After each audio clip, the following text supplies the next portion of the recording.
السلام علیکم ورحمۃ اللہ وبرکاتہ۔ محترم ناظرین گرامی، رمضان کے مہینے میں بہت سارے ہمارے ایمان والے بھائی جن کو اللہ نے مال دیا ہوتا ہے وہ زکوٰۃ کا اہتمام کرتے ہیں، زکوٰۃ ادا کرتے ہیں۔ تو آج انشاءاللہ زکوٰۃ کے بارے میں دو تین باتیں عرض کرنی ہیں۔ زکوٰۃ کون سے مال پر واجب ہوتی ہے، کتنا مال ہو تو واجب ہوتی ہے، اسی طریقے سے سال گزرنے کا کیا مسئلہ ہے۔ انشاءاللہ یہ دو تین پوائنٹ پر آج ہم اپنی گفتگو رکھیں گے۔ سب سے پہلی بات تو یہ ہے کہ دوستو بزرگوں، زکوٰۃ کے جو مال ہیں، زکوٰۃ کے اموال چار قسم کے مالوں پر زکوٰۃ واجب ہوتی ہے۔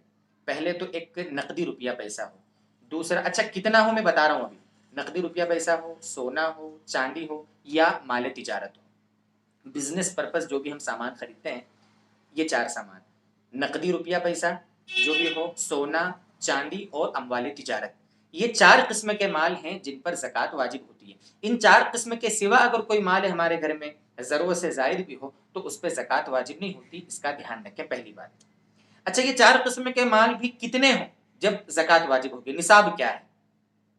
دیکھو، آپ نصاب کے لیے آسانی سے اس طرح سمجھ سکتے ہیں کہ اگر کسی کے پاس صرف سونا ہے، چاندی نہیں ہے، نقدی روپیہ پیسہ نہیں ہے، مال تجارت نہیں ہے، صرف سونا ہے، تو سونے کا نصاب آپ جانتے ہیں کہ وہ 7.5 تولہ سونا ہے۔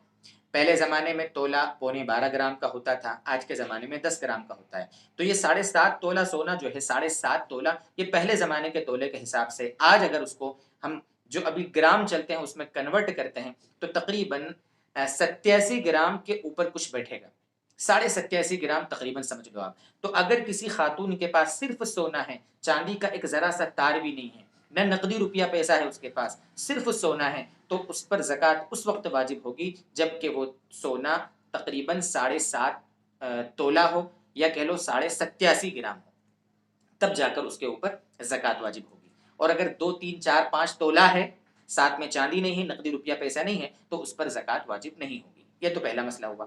اور اگر کسی خاتون کے پاس سونا چاندی دونوں ہے، سونا بھی ہے چاندی بھی ہے، تو اب یہ دیکھا جائے گا کہ سونا چاندی دونوں ملا کر اگر مارکیٹ میں بیچنے جاتے ہیں تو دونوں کو بیچنے سے اتنی قیمت آ سکتی ہے جتنی قیمت سے نئی چاندی 52.5 تولہ چاندی خریدی جا سکتی ہو، تو اب وہ عورت صاحب نصاب ہے۔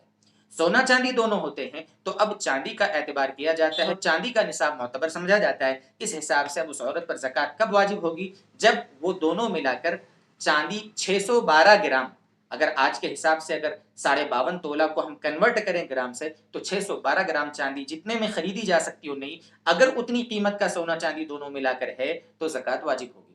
بہت سے لوگ سمجھتے ہیں، بہت ساری عورتیں کہ 7.5 تولہ سونا تو ہے نہیں میرے یہاں، میرے پاس تو 2 تولہ ہے، 4 تولہ سونا ہے، اس لیے زکوٰۃ نہیں آئے گی۔ ایسا نہیں ہے، سونا چاندی دونوں ہو تو اب چاندی کا نصاب معتبر سمجھا جاتا ہے، اب سونے کا اعتبار نہیں ہوتا ہے۔ یہی مسئلہ اگر کسی کے پاس نقدی روپیہ ہے یا سامان تجارت ہے، نقدی روپیہ پیسہ یا سامان تجارت اتنا ہے کہ جو 612 گرام چاندی خریدی جا سکتی ہو جس پیسے سے، تو زکوٰۃ واجب ہوگی۔ آپ اندازہ کر لیں، اگر 60,000 روپے کلو، 60,000 روپے کلو چاندی ہے تو 612 گرام چاندی تقریباً 45,000 کے آس پاس کی کچھ بیٹھے گی، تو سمجھو یہ صاحب نصاب بننے کے لیے کافی ہے۔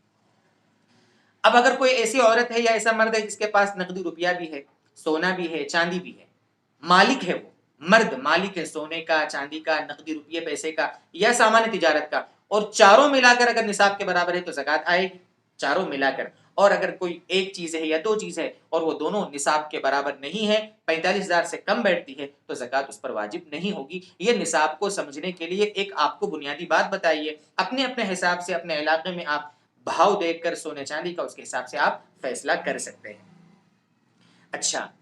زکوٰۃ میں ایک چیز یہ دھیان رکھیں کہ جو پیسے آپ نے کسی کو قرض دے رکھے ہیں اس کو آپ اس میں ایڈ کریں، پلس کریں، آپ اس کے مالک ہیں، سامنے والا اس کا مالک نہیں ہے۔